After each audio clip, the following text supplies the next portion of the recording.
لیکن جب اس نے کوٹ اتارا تو اس میں سے محبوبہ کے بجائے اس کی بوڑھی کھوسٹ دادی برآمد ہوئی۔ اسی طرح ایک کہانی مجھے ابو طالب نے بھی سنائی تھی۔ ہوا یہ کہ انہیں دور کے گاؤں سے کسی شادی میں شرکت کا دعوت نامہ موصول ہوا۔ وہ وہاں گئے اور زورنا بجاتے رہے۔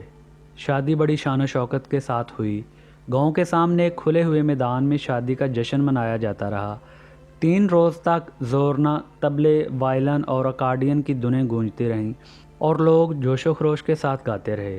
جیسا کہ ہم داغستان والے کہتے ہیں کہ شادی بڑی دھوم دھام اور زور شور سے ہوئی۔ لوگوں نے جی بھر کر موسیقی سے لطف اٹھایا اور دعوتیں اڑائیں۔ سارا گاؤں شادی میں شریک تھا اور بوڑھے اور جوان سبھی نے رقص میں حصہ لیا۔ تیسرے دن شادی کے منتظمین نے بلند آواز سے یہ اعلان کیا کہ اب دولہا دلہن بھی ہمارے ساتھ رقص کریں گے۔ جہاں تک دولہا کا سوال تھا، اسے تو سہ روزہ تقریب کے دوران سبھی لوگ بار بار دیکھ چکے تھے، البتہ دلہن اب تک گھونگھٹ نکالے بیٹھی ہی رہی، اسی طرح کہ اس کا چہرہ کسی کو نظر نہ آ سکا تھا۔ سہ روزہ تقریب کے دوران ابو طالب نے کئی بار اس کی جانب دیکھا تھا، جس کے لباس عروسی کی رنگا رنگی کے آگے کفکاز کی شاعری کے شائع شدہ گلدستے کا دلکش اور خوبصورت سرورق بھی بے کیف محسوس ہوتا تھا۔ جب اس نے رقص شروع کیا تو ابو طالب اس کے قد و قامت کو دیکھ کر ششدر رہ گیا۔ وہ اتنی ہی باری برکم تھی جتنی کرگیز رزمے مانس کی وہ جلد جو ریاستی ادبیہ شاہدگار سے شائع کی گئی ہے۔ پھر وہ موقع آنے لگا جب دلہن اپنا گھونگھٹ اٹھانے والی تھی۔ لوگوں کے دلوں میں توقعات کی ایک سنسنی خیز لہر دوڑ گئی۔ ابو طالب بھی کھڑے ہو گئے اور ایک لمحے کے لیے یوں لگا جیسے لوگوں کی سانس رک گئی ہو۔ آخر گھونگھٹ ہٹا اور وہ گھڑی آ گئی جس کا سب کو پچھلے 3 دنوں سے انتظار تھا۔ دلہن کی آنکھوں کی ایک پتلی ہنزا کی طرح تھی تو دوسری بوتلیخ کی طرح۔ آنکھوں کے نیچے، جو ایک دوسرے سے مختلف سمت دیکھتی تھیں، ایک بہت لمبی ناک تھی، اسے جیسے چہرے پر چپکا دیا گیا ہو۔ ابو طالب کا دل اتنا کھٹا ہو گیا کہ انہیں زورنا بجانا یا کھانا کھانا بھی 2 بار محسوس ہونے لگا۔ وہ اٹھے اور شادی کی محفل چھوڑ کر اپنے گاؤں واپس آ گئے۔ میرے خیال میں ابو طالب نے کہانی بیان کرنے میں کچھ مبالغے سے کام لیا ہے۔ پھر بھی کتاب اگر اچھی نہیں تو اس کا خوبصورت ڈیزائن بھی اس کے کام نہیں آ سکتا۔ یہاں بھی مناسب جائزے کے لیے نقاب الٹنا ضروری ہے، کیونکہ ایک زمانے میں پہاڑی علاقوں میں عورتوں کی حیثیت اور ان کی جانب مردوں کا رویہ اہم ترین اور اصولی مسئلہ بن گیا تھا۔ اس زمانے میں کوئی شوہر ایک پل کے لیے یہ جرت نہیں کر سکتا تھا کہ بیوی کی کسی بات کی تردید کرے۔ معمولی سی گھریلو کشمکش کی بنا پر بھی شوہر کو پارٹی کی ضلع کمیٹی کے سامنے طلب کر لیا جاتا اور اس کی سرزنش کی جاتی۔ معاملات کو ٹھیک رکھنے کے لیے ضلع کمیٹی کے پورے عملے سے جواب طلب کیا جاتا۔ اس زمانے میں بھی پہاڑی عورتوں کی کانفرنسیں لگاتار ہوتی رہتیں اور ان میں اتنی لمبی لمبی تقریریں ہوتی جتنی مجموعی طور پر تمام کانگریسوں میں بھی نہ ہوئی ہوں گی۔ اسی زمانے میں ایک قدآور عورت نے اتوار کو لگنے والے بازاروں میں مسلسل آنا شروع کر دیا۔ وہ بازار میں آتی اور ممنوعہ اشیاء کھلے بندوں فروخت کرتی۔ ملیشیا کے سپاہی کی ہمت نہ پڑتی کہ اس عورت پر ہاتھ ڈالے۔ اسے ڈر لگا رہتا کہ کہیں پہاڑی عورتوں کی آزادی اور مساوات پر دست درازی کے جرم میں ماخوذ نہ ہو جائے۔ تیسرے اتوار کو بھی جب یہ سلسلہ جاری رہا تو اس نے ڈرتے ڈرتے اسے تنبیہ کی اور چوتھی اتوار کو بڑی ہمت کر کے اس نے بیوپاری عورت کو اپنے ہمراہ تھانے چلنے کا حکم دیا۔ جب اسے لے کر سڑکوں سے گزرا تو لوگ اس کی جرت پر ششدر رہ گئے۔ اس کی جانب انگلیاں اٹھنے لگیں کہ اس نے اتنی ہمت دکھائی تھی کہ پہاڑی علاقوں کی ایک آزاد اور نجات یافتہ عورت کو گرفتار کیا تھا۔ بھرے پورے بازار میں وہ ٹھیک سے عورت کا جائزہ نہ لے سکا تھا، لیکن جب اسے جو دیکھنے کا موقع ملا تو کچھ عجیب سی چیزیں نظر آئیں۔ مثلاً اسکرٹ کے نیچے عورت کے جوتوں پر نظر پڑی، جن میں نزاکت کے بجائے مردوں کے جوتوں جیسا بھاری پن تھا۔ معاملہ کچھ گڑبڑ ضرور ہے، اس نے سوچا اور عورت کے چہرے سے نقاب الٹ دیا۔ اس کے سامنے ایک بدمعاش مرد کا چہرہ تھا، خوفناک آنکھوں اور نوکدار مونچھوں کا حامل چہرہ، جو اس طرح لگ رہی تھی جیسے کسی پہاڑی پر اگنے والی جھاڑیوں کے کالے نوکدار کانٹے۔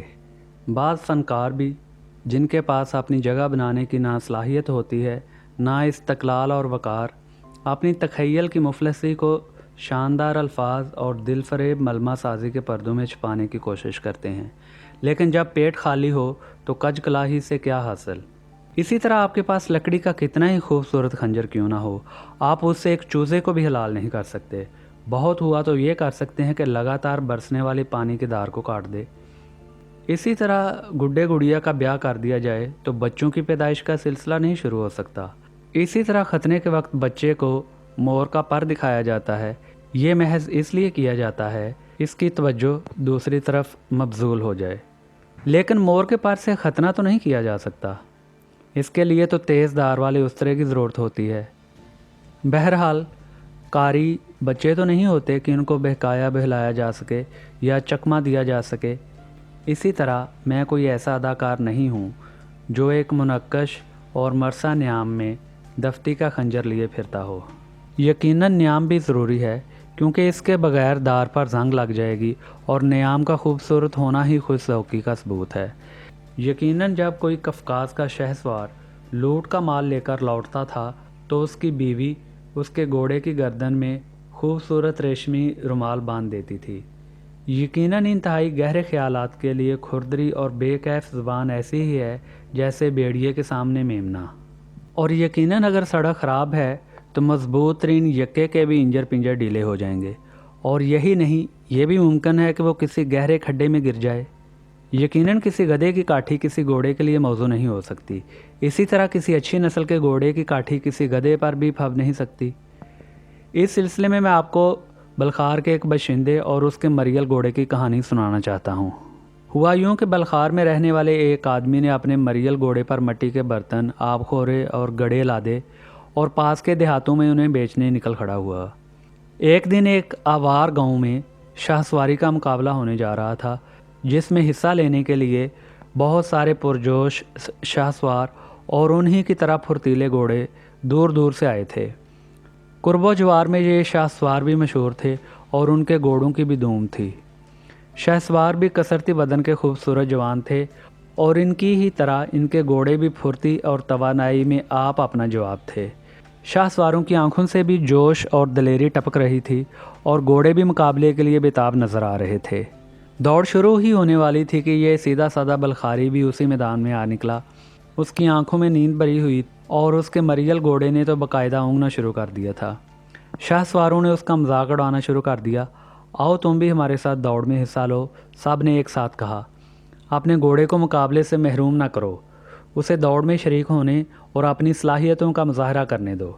اچھا یہی صحیح، دوڑ میں شامل ہو جاؤ تاکہ ہمارے گھوڑوں کی جو نال گر جائے اسے جمع کرتے رہو۔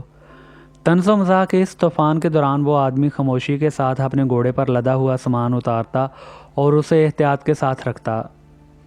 اس نے خاموشی کے ساتھ سامان ایک طرف رکھا، آہستہ کے ساتھ اپنے گھوڑے پر بیٹھا اور شاہ سواروں کے صف میں آ کھڑا ہوا۔ دوسرے گھوڑے پیر پٹک رہے تھے، ہنہنا رہے تھے، جوش و خروش کے ساتھ اچھل کود رہے تھے، لیکن بلخاری کا مریل گھوڑا اپنی جگہ اس طرح کھڑا اونگ رہا تھا اور اس کا سر کچھ اور جھک گیا۔ دوڑ شروع ہوئی، شاہ سواروں کے گھوڑے بجلی کی رفتار سے لپکتے ہوئے آگے بڑھے، پورا میدان گرد و غبار میں ڈوب گیا۔ بلخاری کا گھوڑا سب سے پیچھے اپنی معمولی رفتار کے ساتھ چل رہا تھا۔ دوڑ کا پہلا چکر پورا ہوا اور پھر دوسرا اور پھر تیسرا۔ اب شاہ سواروں کے گھوڑے تھکے تھکے نظر آنے لگے، ان کے منہ سے جاگ بہہ رہا تھا اور تپتی ہوئی زمین پر گر رہا تھا۔ یوں لگ رہا تھا جیسے ان کے پاؤں سن ہوتے جا رہے ہوں۔ اب ان میں وہ برق رفتاری بھی باقی نہیں رہ گئی تھی۔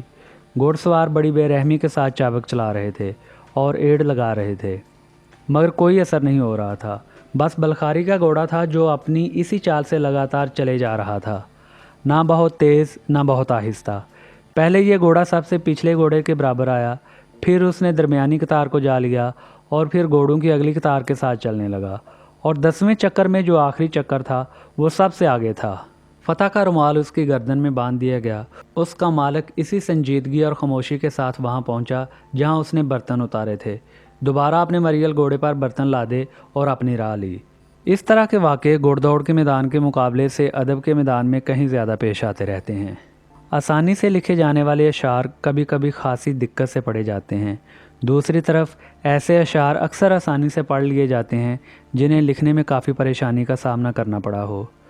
حیت اور مواد میں وہی رشتہ ہے جو لباس اور لباس پہننے والے میں ہوتا ہے۔ اگر کوئی آدمی نیک، ہوشیار اور اعلیٰ کردار کا حامل ہے تو وہ ایسے لباس کیوں نہ پہنے جو اس کے شایانہ شان ہوں۔ اگر کوئی خوبصورت چہرے کا مالک ہے تو اس کے خیالات بھی چہرے کی طرح خوبصورت کیوں نہ ہوں۔ اکثر و بیشتر ایسا ہوتا ہے کہ دلربا اور خوبصورت عورتیں ذہانت سے محروم ہوتی ہیں اور ذہین اور ہوشیار عورتیں خوبصورتی سے۔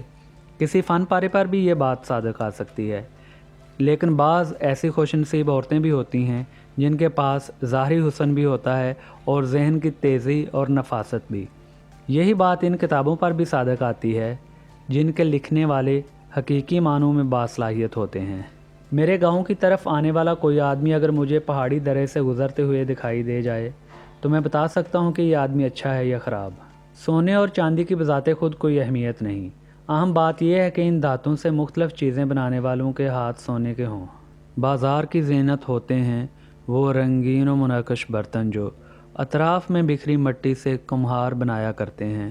ہاں، یوں ہی وہ اشعار جنہیں سن سن کے زمانہ جوم اٹھے، ہر لب پہ مچلتے لفظوں سے فنکار تراشا کرتے ہیں۔ میں اپنی اسی دنیا میں 15,000 سے زائد دن گزار چکا ہوں۔ میں بہت سارے راستوں سے گزرا ہوں اور بہت ساری سڑکوں پر گھوما ہوں، ہزارہ انسانوں سے مل چکا ہوں، اور میں نے جو گوں نہ گوں تاثرات قبول کیے ہیں وہ اتنے ہی لاتعداد ہیں جتنے پہاڑوں پر بارش کے بعد یا برف پگھلنے کے بعد پھوٹ پڑنے والے سوتے۔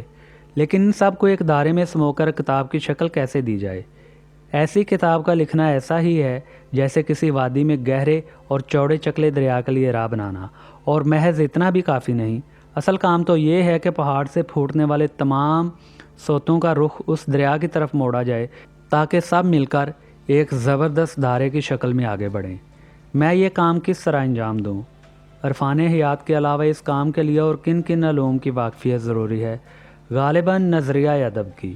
لیکن شاعر کو اس بارے میں سوچنے سے کہ اشعار لکھے کیسے جائیں، کہیں زیادہ زور خود شعر کی تخلیق پر دینا چاہیے۔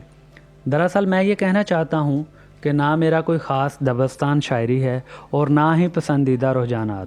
البتہ کچھ ایسے ادیب، فنکار اور استاد ضرور ہیں جنہیں میں پسند کرتا ہوں اور جن کی قدر کرتا ہوں۔